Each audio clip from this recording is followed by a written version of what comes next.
Good evening, ladies and gentlemen, and welcome to the Balls Out podcast and another edition of Red Devils Roundup. And this week it is a Manchester Derby special. And wow, what a game of football! What a match! On the ropes for quite a little while of it, but absolutely snatched it right at the end. Really good game. Let's go straight to you, Mark. Evening, mate. How are you doing? And what did you make of that? I'm still in quite a bit of disbelief, what can I say? 55 seconds, wasn't it, between both goals? And yeah, it's been a long time since I've jumped out the chair shouting and screaming. So, yeah, all good. Yeah. Kai, what did you make of it? I mean, yeah, like you said, 55 seconds to score two. Just unbelievable. Yeah, I mean, no, it was a fantastic end to the game. To be honest, I don't think City deserved to walk out with 3 points unchallenged. To be honest, I don't even think they did enough for a point or for any points. To be honest, it was a poor City performance, and I think we stuck to the principles that Amorim has been talking about, and I think it paid off because I mean, how often can we walk out of a Manchester derby saying that we didn't steal the game, that it wasn't some sort of injustice that City lost the game? It's been a long time. It's a long time. I mean, even I think I haven't seen any stats or anything like that, but I do think if you see the momentum of the game, uh, it was actually a lot of the time we controlled the ball. And I think that's the best thing we could have done because normally when we don't control the ball, we just hoof and then we start chasing and then we can't cope. But this game, we actually managed to last the game without actually being on the ropes. We actually managed to last the game without, City having possession of the ball. So we actually kind of uh, did what the City thing normally is: take the sting out of the game with the ball, and then City had a false sense of security. I think. And I think we saw their fragility as well at the end. So, this is no surprise, I think, for City fans, to be honest. This type of defending, the way that this goal was conceded as well. So I'm just happy we were able to at least capitalize on a weakness of City as well. So yeah, I'm very happy. I'm happy because there are some things I see that we can take forward. It's not one of those we just planned for this derby, because that's all it's been for the last 10 years. We just plan for the derby, and then we can't use the same principles or concepts in any other game because we just planned to sit for that specific game. So I'm just happy that we can actually come out of this and say, hey, passing, we did it. Passing between the lines, we did it. Controlling the game when we needed to, we did it. Defending most of the time, we did it. So, I'm very happy. Yeah, no, I completely agree. We definitely had real good spells of like just fully in control. Jay, I'll come to you, mate. I don't know if you managed to watch the game. I know you've been at work today as well, but like, what Yeah. do you make of it from the outside? So obviously, I'm like the only Man United fan around my workplace as well, and I deal with entertainment, so I deal with a lot of different characters. And today I see about 7 Man City shirts, and they was all going, "We're gonna do it, we did it." And then when they went 1-0 up, I was just getting it in my ear, like I was just, oh mate. And then suddenly I looked at my phone. It was 1-1. I was like, no. And then I looked at my phone again and it was 2-1. I was like, what's going on here?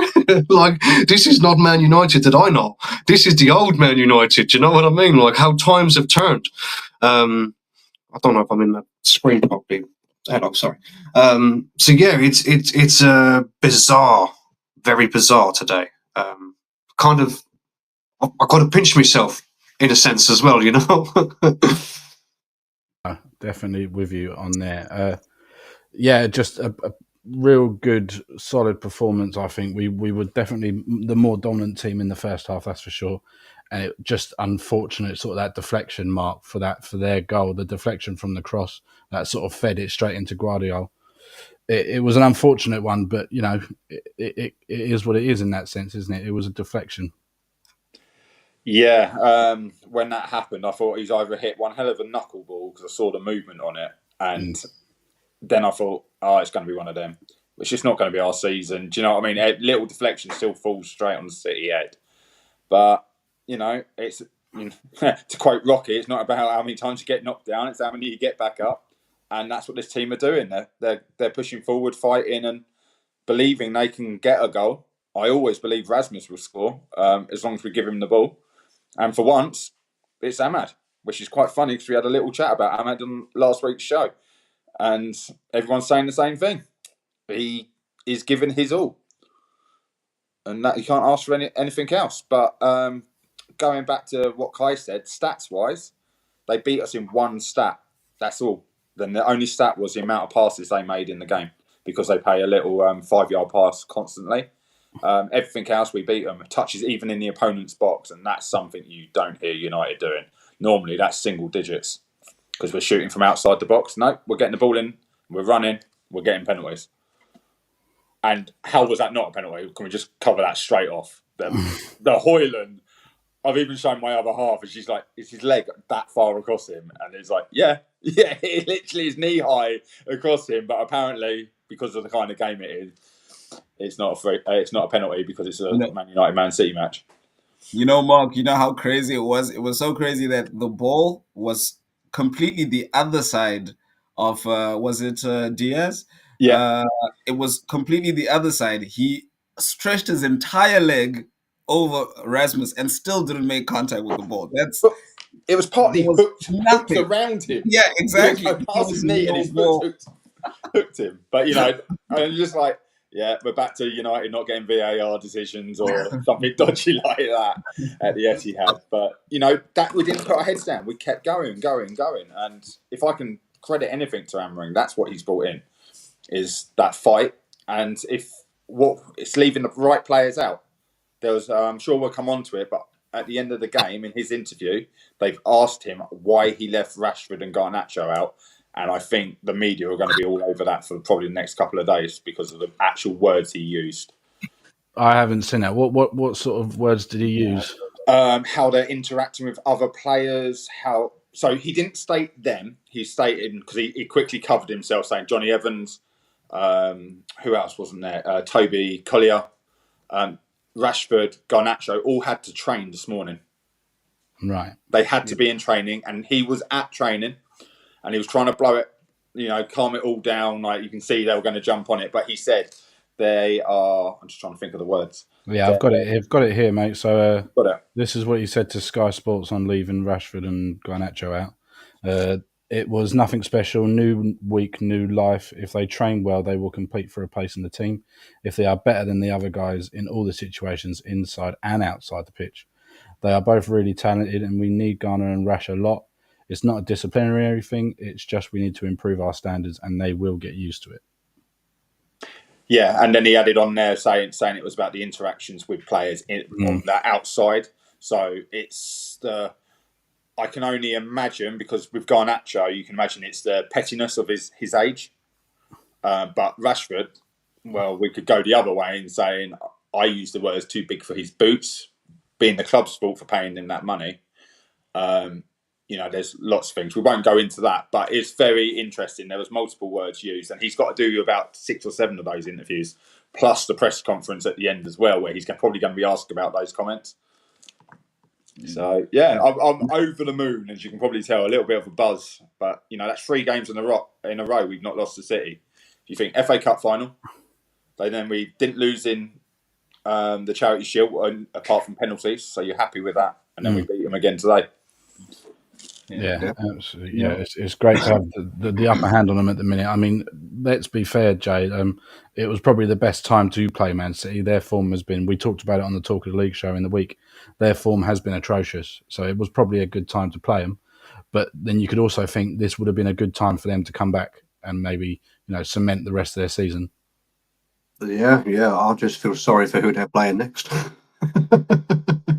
Because they're going to come back, aren't they? And it's going to be a 4-5 nil. You just know Man City, But yeah, I mean, I'm taking all credit while while it's here, and from what you have said, obviously I haven't watched the full 90 minutes myself. I've seen clips and bits and bobs and stuff, but obviously when I watch the full game, I'll be able to sort of put my input in. But from what you have saying, I can't fault the boys and we can't fault Ruben, can we?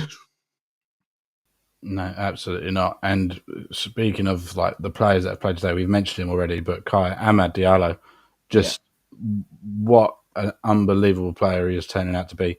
And a lot of people calling it the Diallo derby today, and it's so deserved. Yeah. No, very, very correct over there. And I think, just to latch on to Mark's point really quickly, I think the most important thing today was to win. And then you get rid of the narratives, because it was very easy today to go into the Rashford Garnacho 3-4-3. I hate this, I hate that. So it was very important just to get the win.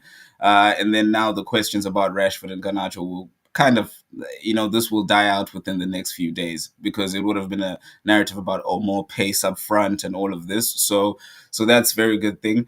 And I mean, Ahmad, what can I say? I was actually thinking to myself, if anything, once the dust has settled and 2 years from now, if there's one thing we can take from the Ten Hag era, is he really messed up with Ahmad. That's the one thing he messed up. I mean, the other things we can look at them and say, you know what, maybe. And the reason which I say he messed up is he failed uh, to convey the message that he's backing him to the hilt. He failed to show us that this is a young star in the making and it's just a few more games, because the way he was acting between a good performance versus the next game dropping him completely, for me, that's not someone who was. Maybe they had a good relationship, but it's just, for me, he didn't show that to the Manchester United fans, especially because we've all been seeing the talent, and it's not like Ahmad is 17, right? He is in his 20s now, right? So this he was already cooking, especially for someone who's had a lot of talent for such a long time.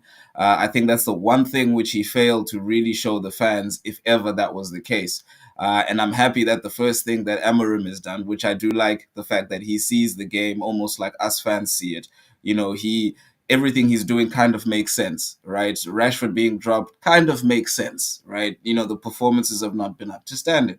The fact that he says the things he does about Rasmus versus about Xerxes, you can see, okay, we're not totally disagreeing. Kind of like the previous era where we were disagreeing with everything. We're like, seriously, are you not seeing what we're seeing? So I think the fact that he's seen Ahmad and he's probably seen him in training, he's probably seen the fact that he's very high level, he's very high intensity.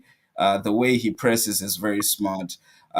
He's a person who's actually scary.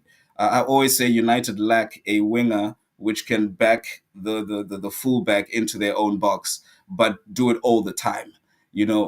Every single winger in the Premier League that's quick, you can literally see the fullback backstepping almost until it's in a zone where it's going to be a penalty. So that's why they can't commit. And that just doesn't come from just ability, but it's also fear. So how much fear can you show to the fullback? And I think Ahmad literally has that gene where you can see that the moment that he's coming at you at full pace, the fullback knows he can't commit, and then all of a sudden we're in the box. And then once that happens, everyone stands off, and then we've got a high chance, or he does something, gives a pass, we have an overload on the left or something. So I think just today was another good showing that he's finally showing he's got the cojones, or the balls, flicking it over Edison, no problem. Watching it as it drops, no problem. Side footing it into the corner, no problem. I mean, brilliant. You can see the levels different between him and our other attacking players. So fantastic performance, I think. Yeah, couldn't agree more, mate. Couldn't agree more. Sorry, my daughter fell asleep earlier about 6 o'clock, and now she's decided to wake up thinking it's now time to play. Not happening. Vicky in the chat, brilliant as usual, made a really good point, or two great points. actually. So Mark, she made a great point. Obviously, really sad the fact that Mount had to go off injured so early. Obviously, that guy just cannot get a break at all. But then she made a brilliant point in that we could see a much better consistent style of play as soon as Kobe Manu came on. So yeah, I'll throw those 2 points at you. Obviously, sad to see Mount go off so early, but once Kobe came on, it seemed just sort of click.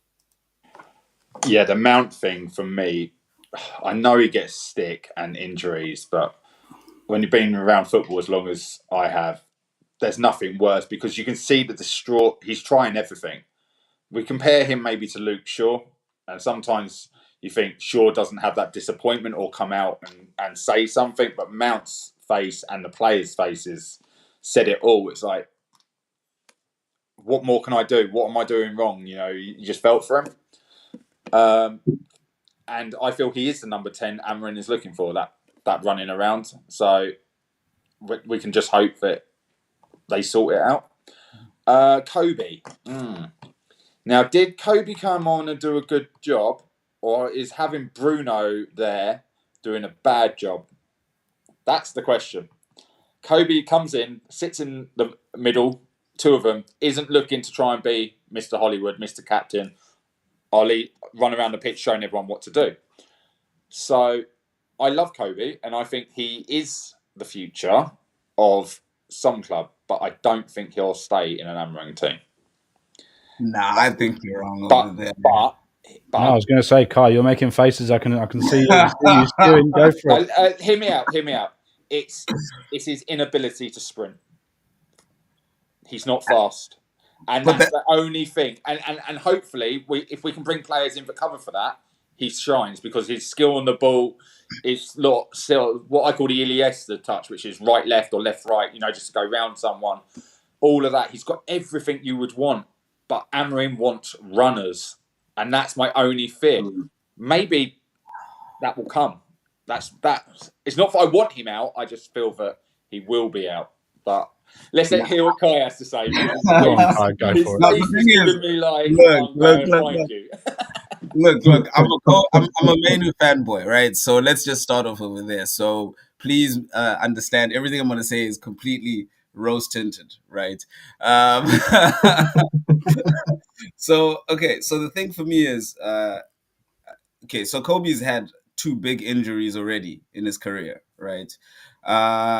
And actually at the start of the season, his running ability had improved a lot. His defensive stats were some of the highest in the league. He was making a lot of recovery runs and all of that, and he genuinely looked quite fit. And then the injury happened. So I'm gonna give him a few games in terms of more running and all of that. But I do see your point when you say in terms of the dynamics, I don't know, but how dynamic he runs. You can see that sometimes, for example, when a team is on the attack, that he's actually a little too slow to get into position. You can actually see him jogging a little bit, right? Which is, I think, part of the criticism, the fact that he might not be in position in time because he's not hustling. He's not running very quickly, right? And it sometimes looks like that as well in the Premier League, right? It's just 2 passes right beyond you, bang, bang, and then all of a sudden it looks like you don't have a midfield. And I think that is, of course, that I can see that criticism as well. But I just think his upside is just too big in terms of, for example, when he's under pressure, his out ball is always fantastic. The option, even if it's a difficult ball, if it's on the bounce, it's a volley pass or whatever, he always gets you out of trouble in the best possible way. He keeps it moving, and he's one of the players that plays with a brain in the team. So that's the one thing which I like, the fact that he actually understands what is the choice of pass. What do I need to do right now? Have we been running a lot? And he's also quite vocal. You can see him telling guys, please calm down, right? He's acting like a senior player. He behaves like a Man United player for me. And I think that Amarim also appreciates the fact that there is someone that he can at least let know what's the situation of the game. What does the game need? And I think what you're now seeing from Ugarte, for example, who I think was man of the match actually today, is the fact that We were all told that he can't pass the ball. We're told he's not calm. We're told that he's rash. We're told that he commits 600 fouls a game. But what you're seeing is a very controlled midfielder, someone that's bringing the ball down. The ball's coming in the final moments of the game, brings it down, back heel. So I think you're seeing something, and I think we need to form a partnership, right? It's too much chopping and changing in the midfield, and I think that's what you're saying. For example, Bruno in there, right? Then he looks less useful than he normally looks because he's sitting in a midfield too, and so I think it just needs to be more of an understanding. I think Kobe and Ugarte are fine. I think if we see more games, more understanding, then they'll also understand. Ugarte will also understand, where do I need to cover? Where do I need to go? When I see this guy going, can I push up over there? So I, I think we're being a little harsh on Kobe. I know a lot of guys always say he's slow. I get it. But there's so much more to the game as well. If you see his upside, we don't produce enough midfielders, especially in England, which it doesn't matter what the pressure is, that they can calm it down and they can do the essentials. I know we like a runner, but I do think we can find another person that plays alongside him. That's just my defense on Kobe. I do think we need more of these guys. Like, watching Casemiro in there, you're thinking to yourself, this guy's not turning from trouble. How are we getting out over here? And then you watch Kobe, then you're like, okay, fair enough. You made a solution in the moment. I just think we need more of that. Of that player, and I think once we build a right structure, I think we'll see a lot more. A lot better of Kobe and a lot less of his weaknesses. But can I just say, do you think he'd make a good 10 in a double 10? Yes, I thought he would be. I actually thought for Amorim he would be Mount, in the 10 I think position. would work together. That's what I thought. But I think we still have the Bruno issue where the guy has to play. So I think and I was waiting. I was so happy to see Bruno getting subbed off sometimes, because it's not like I want him gone, but I want the team to be so good that we can let him have a good part of his 30s, right? We can allow him to say 30 minutes rest. We can allow him to say, all right, I'll come on when there's 30 minutes to go. But we need to have someone who can also do what he does and carry the bravery he does as well to do certain things. So I just think that's the issue, the fact that we have to accommodate for him, because it doesn't make sense when the captain doesn't play in there, especially when he's as good and as physically, he's one of the highest physical, players in the team. So that's the issue. Until we see him gone, then we won't see a lot more of that, really trying out things. Well, I mean, not gone, but I mean, until we have someone else in the team who's maybe good enough to do this, and that then we won't see too much chopping and changing, I think, with Bruno, because he has to play, and I love him, so he has to play to a certain extent.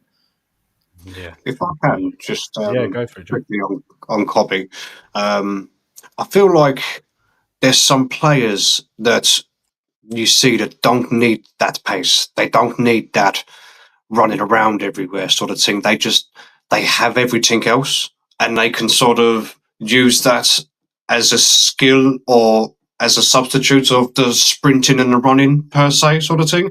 I honestly feel like Kobe is one of them players. He has got them touches and them, as like, I don't know, it's just everything's magical about him. Everything he does is just seems to make you go, wow. And he's always learning and he's always going forward. And he reminds me of a young Angel Gomez. I don't know if that's me being a bit exaggerated or anything like that, but I just really see a lot coming from Kobe. Possibly a good future from him, hopefully. Yeah, hopefully a decent and consistent future with him. Absolutely. Let's talk about the penalty decision that they conceded. Obviously, Ahmad again instrumental in that. Kai, he played it absolutely perfectly. Obviously, a big mistake from their end, giving it out into no man's land and giving Ahmad the opportunity to run. But that little look to see if there was going to be someone taking him out, it worked an absolute blinder. Yeah, those are the details, man. That's how you know a player is a player, man. It's those. That little side eye just before Yeah, they got taken down. He knew it was coming. it's fantastic. And the fact that he goes down, because I was screaming, I was like, oh, that's a terrible tackle. Because actually, when you see it in real time, you're like, what in the world is this tackle right here? You're like, how do you just take out someone? And then you realize that, okay, there's a little buying going on here. And it was. Uh, I honestly think the kid is just high IQ. He's just, and also he's just a nice guy. Like, I'm just like, he would save your life. You know, he would just, for no reason, he would be walking on the streets. He would see you just struggling over there, and he would save your life. You know, he's such a nice guy. You just want to back him. You know, he goes to shake Pep's hand.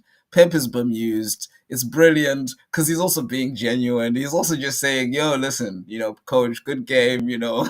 So I think he's one of the most likable players, and it's I think it feels good to have a player who we can all genuinely get behind without any rotten agendas, someone who's just good at football. And I think that's the basis. We just need more players that are good at football. And then you'll have zero agendas, very little discussions, and just more moments like this. So, yeah, I think, it was a great way you won that pen. Yeah, absolutely fantastic. I've been saving this up for a little bit, Mark. Obviously, as you're aware, we had a little bit of an argument in the group chat earlier at half time.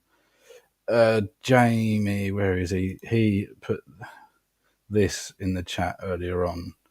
Now we've talked about this in the past on shows that Gary Neville's got a little bit of an agenda, not an agenda per se, but he's had to go a little bit in the other direction. Mark, what are your thoughts? Obviously, Vicky and Jamie covering it in the chat here, but you go for it, sir. Oh, Gary Neville. The man of noises more than words, isn't he, for Sky?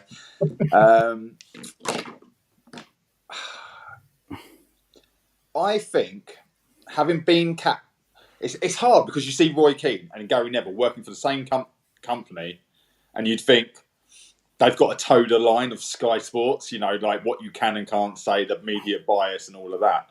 But Roy Keane's like, I hate Alex Ferguson, but I'm United till I die. And Gary Neville is, this is my job and I'm scared. Well, this is how I feel anyway.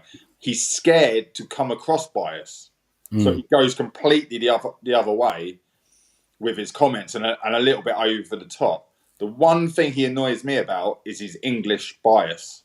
What he says about certain players in the team, we'll go back to I don't want to name players, you know, but what he said about the Liverpool game, a certain player wanted to come off, was proven that it wasn't true. He was trying to communicate with the bench about something going on the pitch. And then who's doing good, who's not doing that well. He defends Rashford up until this season. Now he started going in on Rashford a little bit, you know, about effort. Mason Mount, he's had words to say in the past and he's changing it. So it's very hard because obviously we now know he's got, we won't call it dodgy dealings with Sir Jim, but he's obviously involved in that. So he's got to be careful what he says, i.e. not bringing shade, shall we say, on the club. But to be honest, he just makes me laugh because him and Carragher, you got Carragher praising United and Gary Neville having a bit of a pop. And if anyone ever thought a Liverpool pundit was going to praise Man United, then it certainly wasn't going to be Jamie Carragher. It was only going to be sort of Michael Owen or someone like that. So, but yeah, he's all about the money. And I think that's what made him a good captain. He thought about his career. He thought whatever he does, he thinks about the maximum benefit he can get from what he says and what he does. But there's plenty of people out there who will say one thing and do another, especially in social media, especially on YouTube.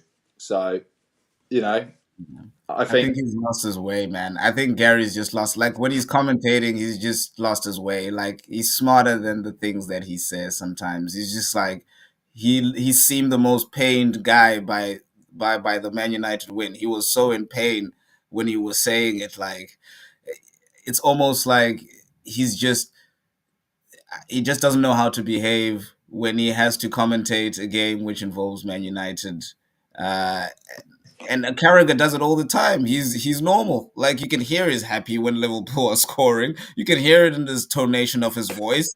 Oh, look at that goal, Mo Salah! Like, you can hear him. Like, he's so active. Like, so what? Like, it's we know he was a Liverpool player, so we know that it's going to come like that and all of that. But if you listen to just the tonation of every single former Man United player when they're commentating on any game or whatever, it's almost disdain. You can hear it. Robbie Savage sounds like he hates absolutely everything. If they score a goal, he's just thinking to himself, nah.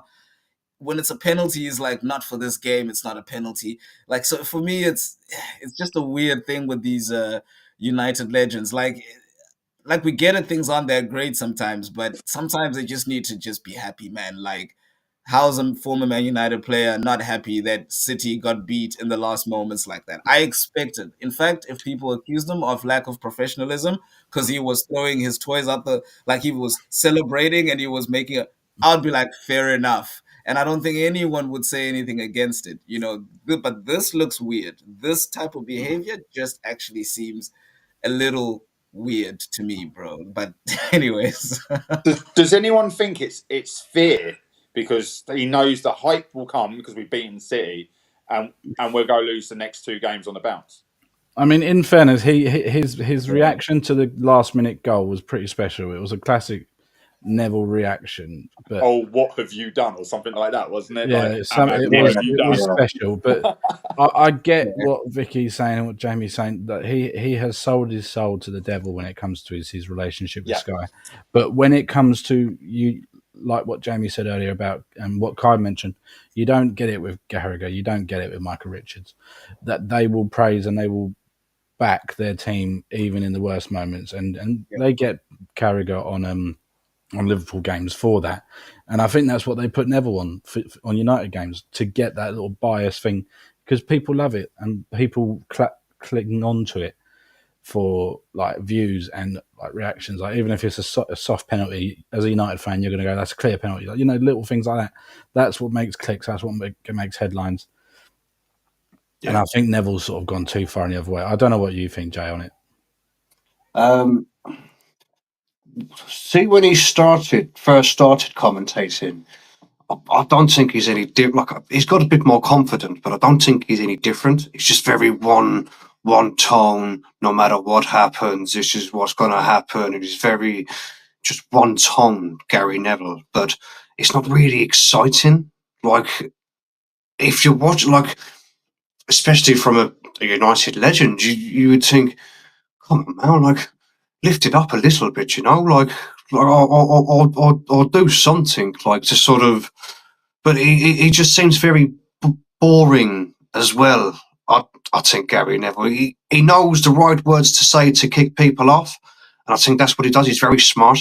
But yeah, I personally, I don't like him commentating. I hate him commentating. I do prefer Jamie Carragher, to be fair. I know it's weird to say. But can I take you back? When Solskjaer was at the club, he was a different kind of commentator on the Man United games.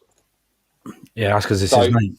So is it down to understanding the mentality of people? Like you say, he's a legend, right? Roy Keane is a legend. Cantona is a legend. Whenever you hear these people speak, as of right now, probably, they all have the same. They need to do that every game. That effort needs to be every player on the pitch. They don't see it. So does that break your heart? Because I've played for some teams that have gone bust now, and I'm like, that breaks my heart, because I know their fans gave everything and it was bad running of the club that has caused that to happen. You look at where Man United are now, we all know what Glazers have done. We all know Sir Jim has obviously got something going on, but the players' heart should still always have been there. So we say Gary's sold his soul, but I feel some of the players have sold their soul. And that's what he sees. He's like, that would never have happened. Michael Richards today, you said Man City 3-3, and he's basically calling out Kyle Walker at half time.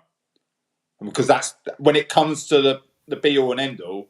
That's what it comes down to. Is if you watch the last overlap, Gary Neville, it wasn't the watch along.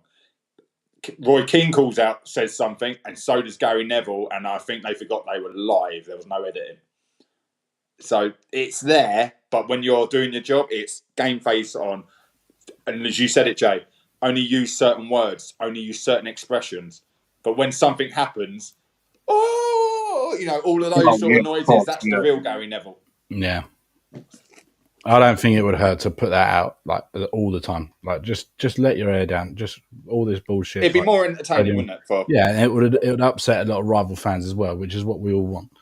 Well, that's the one thing he always talks about is emotion as well, isn't it? Be emotion. The players to be emotional, more emotional, this or that. Well, where's yours, Gary? yeah, exactly. John made an excellent point. Like, even though we've had a pretty dismal decade or so, we have had some incredible performances at the Etihad, and the one that sprung to mind immediately was the Van Persie free kick, and then again with the Pogba second half in 2018. Kai, it's got to be up there today with, I say it's got to be up there, one of the best performances at the Etihad. It was, but we played a poor City side, admittedly, but it still goes down as a very, very highly thought of game today, I think, at the Etihad. Yeah, no, I think the one thing we have to pay attention to is as well that we don't revise too many of our thoughts, because leading up to this game, I don't think there's too many United fans who would have been still confident with the fact that we'll walk out of the Etihad with a win. I was listening to every podcast that's available with football wise, and that's the same sentiment, because United fans are scarred, of course. We know that once another team is not in form, that's the one time they play United, and that's the one time that team gets back in form. We know that whenever they say a certain player hasn't scored for 8 games or something, we know he's scoring the winner against United. It's that sort of a life that we've got. So I don't think a lot of us said, you know what, United win even though City are bad, because we couldn't actually believe as well that City could also quite be quite that bad, right? And I think the fact that we stuck to how Amorim wants to play, we didn't hand the ball over. I think that helped, because we kept the game alive in that way. So I do think it goes, for me, it is the best actual performance against City. Doesn't matter which City side, but whatever City side it is. I'm not going to say in relation to the others. Of course, the others were full of more emotion. It was, it was one of those, counterattacks, some of them, and all of that. But I think in terms of a structured team, we managed to make sure that we aren't the worst team, really. In when we're looking at the teams that are the top teams, we made sure that there's certain things that we did that showed that we can be a good team. We also look like a team that, because it takes a while to pass the ball from the back. It takes a while because it's a different understanding of the game. You have to do completely different things. When I coached my team, it took me 2-3 years before any guys really became used to the fact that we have to pass, because it's a different type of emotion when you're doing it. You have to also see many different variables around you to be able to play this. So I understand if they still have to play it slow, and I understand if it looks, labored, because it means that everyone is thinking about where to be. But I think the ultimate goal for this United team, I don't think, is to play in specific patterns. I think the ultimate goal is for everyone to do what makes sense in possession. So to understand, does the ball go to the left hand side? For De Ligt, like the last game, to understand, does the ball come to me? Or for Anana to understand, what is the cue for don't pass to me in this case, right? Exactly, Jay. So I think those types of things will come. And I think today what showed is, look, still, we could keep the ball. We aren't that bad in terms of keeping the ball against the City. There were times which we're getting pressed and we're moving the ball left and we're moving it right, and we're moving it between the lines. And I think that second half showed that. So we have to take some of those positives, and we have to understand where we're at. And we have to understand that it was just like Jay was saying, yeah, City can't be this bad the next game because the next team is going to get 4 or 5. We were the next team, by the way, right? It's been 11 games. It's been 10 games. We were the next team that was supposed to get dished 5 because City are in this great form and you can't be quite as bad as United. So I think the fact that we still won this game and we still didn't win it in a way that was a smash and grab, I'm going to take that and I'm going to say it is the best performance wise with certain metrics. That's the best we've seen at the Etihad. I'll take that. Yeah, couldn't agree more. Yeah, like you say, from a performance point of view, seeing what Amarin's had to do and sort out, you could definitely see a clear cut sort of way he wanted to play today, and it worked. It really did work. We could have quite easily kept a clean sheet. It was just that really unfortunate deflection that we conceded. Just to keep you up to date with the other scores, nearly over now, but Southampton, Spurs, Southampton are 5-0 down. All the goals were in the first half. That's crazy. And Chelsea 2-0 up over Brentford. Mate, I live in Southampton as well. And the fact that there's games on at 7 o'clock on a Sunday evening, some people I suppose they're not too far apart. So if there were supporters going that far, you would be fuming. Yeah. Going back to Ruben and today, I did see a clip where I heard the commentator, I don't know if it was Gary Neville saying it, but saying about his system and he's not going to change his system and he wants to keep his system no matter who the players are and stuff. I think to keep the promise to do that is one thing. And then to actually follow up with it is a completely different thing as well. Like he is doing everything like beyond beliefs in that aspect, and it's got to be hard. You got to give the man some credit as well because he's gone from mid-season Sporting Champions League to a struggling Man United in Europa League, and it's like, yeah, sometimes I think he's bit up too much, but you just look at him today, you think, no, you know exactly what you're doing, don't you? He knows. Yeah, Joe makes an excellent point there, Mark, actually, is that we had this argument when we had Ten Hag that when he came in, the club employed him for a reason to play a certain brand of football. And then Ten Hag basically threw that out the window and said, we can't do that here. We haven't got this, we haven't got that. And like Jay said, there's an element of if you employ a certain manager because you like the way they're playing football, if you like the 3-4-3 scenario, he's going to have to stick with that. You can't just throw your principles out of the pram sort of thing and change it because you haven't got the players for this, you haven't got players for that. He's going to need a few transfer windows to get the players that he wants to play that system perfectly. But I have no issue at all with him sticking to his principles because that's what he was employed to do. Sticking to your principles. How's that working out for Russell Martin right now? All depends on how well you're backed and whether you've got the players. It worked pretty well for company. He's living it up in Germany now. Yeah, exactly. That's what I mean. So it is all relevant to the club and the backing. I think. Do we think Ten Hag was wrong in what he said? He wanted people who could retain the ball, pass it around, little 1-2s. Well, we're still struggling to do that right now under Ruben Amorim, and he's looking for the same issues. We give the ball away too easily. So, but I think they're both right. I love the fact that someone's saying, I play 3-4-3, that's all I'm going to play. But that's because most people only hear formations. I was actually having this conversation this morning. It's 3-4-3.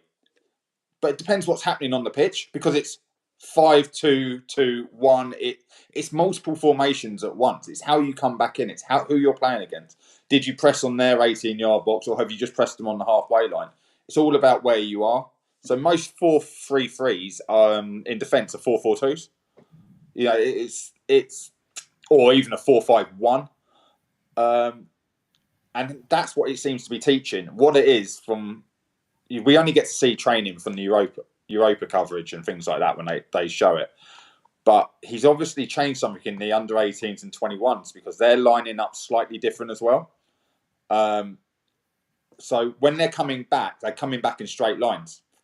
So if we lose the ball, it's about getting back now behind the ball, in numbers. Bit like whenever you see Newcastle, Liverpool, someone like that. Actually, they have all players back in their own half before the ball even gets to the 18-yard box. That's his belief. Ten Hag's was, no, if you're doing your job, you're just going to get the ball, pass it out. But they didn't back him. So what's the one lesson Ilios could learn straight away? If we bring in a manager, if he says he wants someone, we have to get him. And then is that the falling out with Dan Ashworth? Him having, I see this, but the manager wants that. Every time you change something, as in one little cog, it can either work smoothly or it can absolutely crash the machine. And Ilios are there to keep that machine running now. Yeah, I think that's my belief. Yeah, I completely agree with that. I would say that at the end of the day, Ineos are just there to make their own situations easier and to build a system around whatever manager. So the manager is going to tell them, right, I'm going to play 3-4-3. You now have to go and look out for players that are going to suit us a 3-4-3 system. And I think surely that's going to be the only way it's going to work. John asks a question, Jay, in the comments there. Do you still think we can make top 4? 6 points off Forest, half that. Come the turn of the year, we might have a good chance. So top 4 for Amarin in his first year. Oh, see, I want to say yeah, but obviously I don't want to be like oh my god, yeah, we can do Champions League and stuff. I want to be actually be realist. I can 4, 5 maybe, because there's so many. I mean, if Nottingham Forest carry on what they're doing, they're going to be in Champions League as well. So there's different teams. Man City right now are not in the top 5, so in the top 4. Sorry, so I don't know what the top 4 is going to be this year, if I'm honest with you. But realistically, anything between 5 and 3 would be my estimate. The teams in ahead of us at the moment, you've got Newcastle, Brentford, Spurs, Brighton, Fulham, Bournemouth, Villa, City and Forest in between us and top 4. Like John said, 6 points off top 4. We've got a Carabao Cup game this week against Spurs, who you just never know what team of them was going to show up, Kai. We'll look ahead to that a little bit now, actually. So we've got Spurs. I believe it's away from home. Someone may correct me. Yeah, away from home, Thursday night, 8 p.m. I'm assuming we'll see quite a few changes. What's your thoughts, Kai? We definitely will see changes because that's what he's been doing these days. But I think he'll keep some of the things that he saw that worked. So I think the back 3 might get a chance. Only maybe Euro might get a start. That's the only because of how quick that Tottenham play. So that might be a difference. But I think a lot of the other stuff will stay the same because of the types of things he's saying. For example, about Rashford and Garnacho. For example, it's they're talking about standards. When the coach is talking about standards and you are left out of the team, then it's not as easy as you coming back into the team the next game. It's a tough one, and maybe I think you can now see that Casemiro is being phased out due to games like this, because he knows if you want to do certain things, if there's certain type of pressure, there's certain things you can't do to Casemiro. So I think the games are now being picked for him to say, all right, cool, I think you can do a job here. I think you can do a job here. And I think that's a good thing as well. So I don't think there would be too much change. They'll maybe have to. We need a new left back. So I think something's going to happen there at left back because there was something that was not working with Dalot to a certain extent. I think maybe he's played too many games and all of that, but I don't know. It's something, and a lot of, even this season, a lot of goals have come down that side because of just a poor concentration or lack of judgment or not enough legs to get back or something that's happened. A lot of bad decisions he's making, but more often now.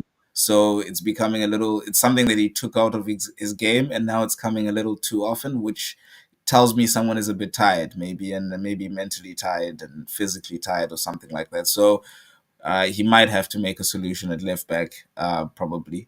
And probably the switch between Mazraoui back to centre back and then maybe Dalot back to right back. Something like that might happen again, because this game as well, he chose to sort out, what's his name, Doku with Mazraoui.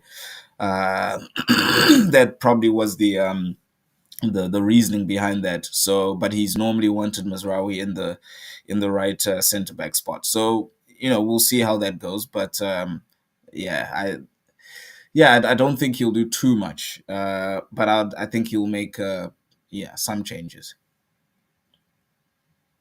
Yeah, what do you think, Mark? Are we going to see a lot of the same, or is it likely going to be? There's probably a chance that we're going to see the team that played in the Europa League midweek. I think Kai's hit the nail on the head really when he mentioned Rashford and Garnacho. When we see the lineup before that match, if they aren't at least on the bench, then there's been more said behind the scenes. This is the kind of game where you go, right, lads, I've dropped you. Have you learnt your lesson? You can come back in, because you just said about their pace. Well, they are quick players. Do we have pace at the back? No. Mazraoui's our fastest player, and like you just said, he's been playing a lot of games. I wouldn't mind seeing him as left wing back, maybe. Move him over the other side, take Dalot out. I agree. I think Dalot is worn out because he doesn't get injured. He's like Bruno.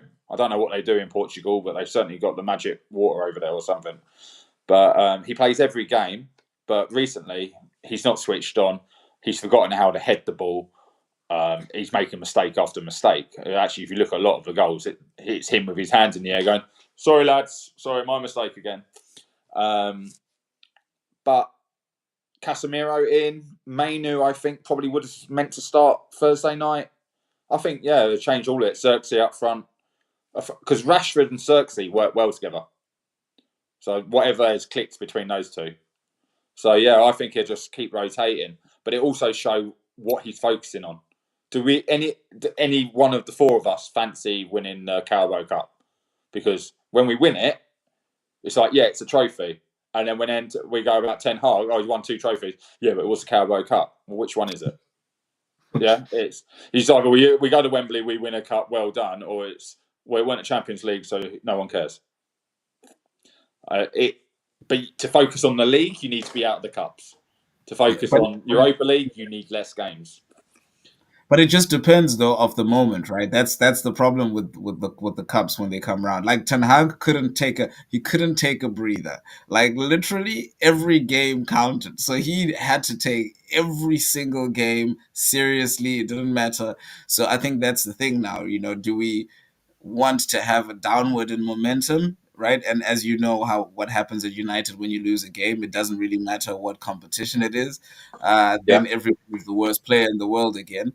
Or do you want to ride the City wave? Because if you lose a game, let's be honest, against a big team, then it is a downward turn a little bit. So considering the type of team we just beat, and then considering who we have next, I think these are the types of teams you want to sort of train on, to really be that team. So I don't think he will give the impression that it doesn't matter. I think he will, to a certain extent, say, guys, we still have to win because it is Man United, right? So I do think there's going to be an element of we just beat City, so we have to keep the momentum going, and you've just got to win games. Well, that's the interesting part.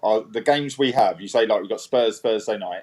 Yeah. Then we are at home to Bournemouth Sunday. Away to Wolves, who will have a new manager by then.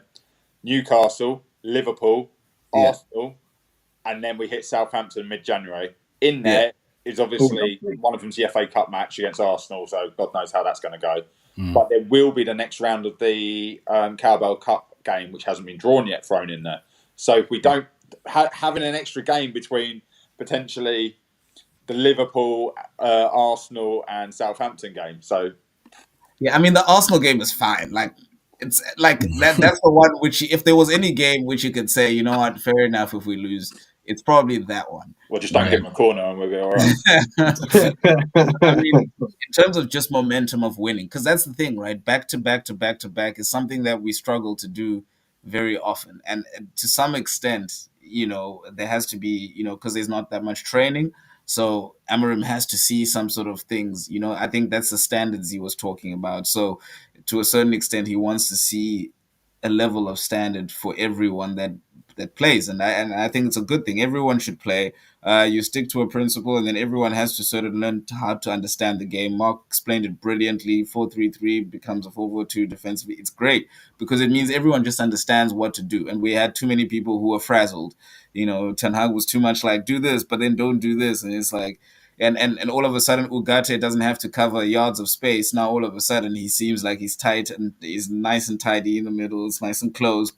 Versus back in the day when he couldn't even defend the space himself because no midfielder could defend that space. I mean, that was the flaw there.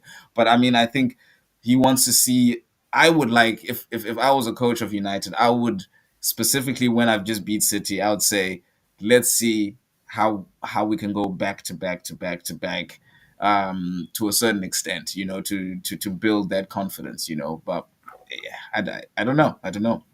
No, yeah. Absolutely brilliant. Let's go around and do our score predictions for Thursday night, and then I think we'll wrap up there. So, Jay, what do you think the score is going to be Thursday night? It could be a 3-2, I think. To us, obviously. 3-2 United. Mark, what do you reckon? What do I reckon? Well, what I would like is just an easy 1-0 win. That'd be great. But I agree, 3-2. I think there's goals. I think they counter-attack hard. Bearing in mind they've just won 5-0 in the first half. Yeah, against Southampton. Yeah, like we lost, 3 or 4-0 to them earlier this season. Yeah, so exactly. And that's the thing where you're saying about the league. We're 12th and everyone's beating everyone above us. We won and went nowhere. Yeah. So and that's what's happening in the league this year. Everyone is beating everyone. So yeah, this is what I mean about people resting players. It's all going to be about, I can give you a score prediction now, but when I see the starting lineup, that's going out the window. Kai, what do you think, sir? Ride the momentum. Let's say 2. Is it one of those penalties if you draw? Yeah, no replays in cups.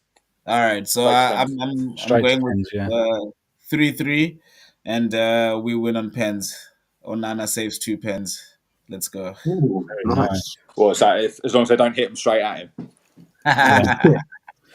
No, brilliant stuff, guys. Right, thank you to everyone that's been in the comments tonight. Vicky has been absolutely brilliant. Naomi, just John as well. Everyone's absolutely fantastic tonight. We've got a few more shows coming up this week. So we've got a first episode of the Future of Football on the Balls Out podcast tomorrow night, 9 p.m. So stick around for that. We'll see you tomorrow night. We'll have another Talk of the League show in the middle of the week. And then next Sunday will be a Red Devils roundup once again. So from Mark, Jay, Kai, and myself, thank you very much for watching, and we shall see you soon.